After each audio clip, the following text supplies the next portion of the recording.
Hey everyone, I'm just about to cook some pancakes for breakfast. I've made the pancake mix. All I need now is a little bit of butter to stop it from sticking.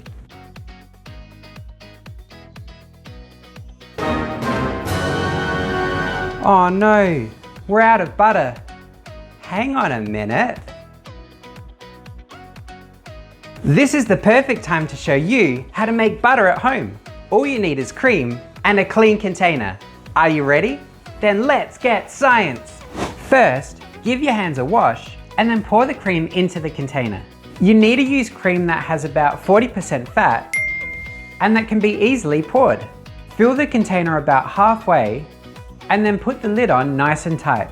Next, shake the container for about 20 minutes. The exact time will depend on the type of cream, its temperature, how much you added, and how you shake it. It might not take the full 20 minutes, or it might take a little longer. This is what it looked like after 5 minutes, after 10 minutes, and after 15 minutes. When it sounds like a solid sloshing around in a liquid, shake your container for 1 more minute and your butter will be ready. Pour the contents of the container through a sieve. The butter will be left in the sieve and the buttermilk can be used to make more pancake mix. Place the butter in a bowl of ice water and knead it for about 30 seconds. Then place it into a fresh bowl of ice water, knead it for another 30 seconds, and remove the ball of butter. Sprinkle a little bit of salt on the surface for added flavor.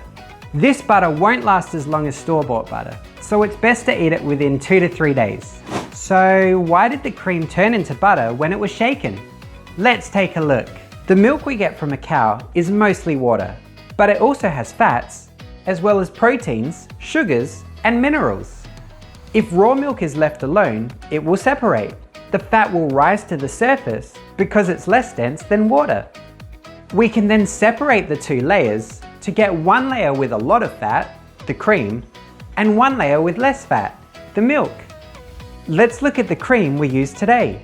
At this stage it's still mostly water and has about 40% fat. While all the water molecules are the same, each having 2 hydrogen atoms and 1 oxygen atom, there are a heap of different types of fats. Most of these fats don't want to mix with water. We say they're hydrophobic, which means water-fearing.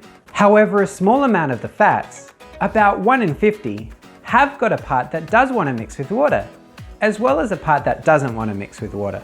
This means we don't have individual fats floating around in the water, but instead tiny balls of fat. Inside them are the fats that don't want to mix with water, and around the outside are the fats that have a part that do want to mix with water. These balls are very small, and when left alone, they stop the fat from grouping together into one large clump.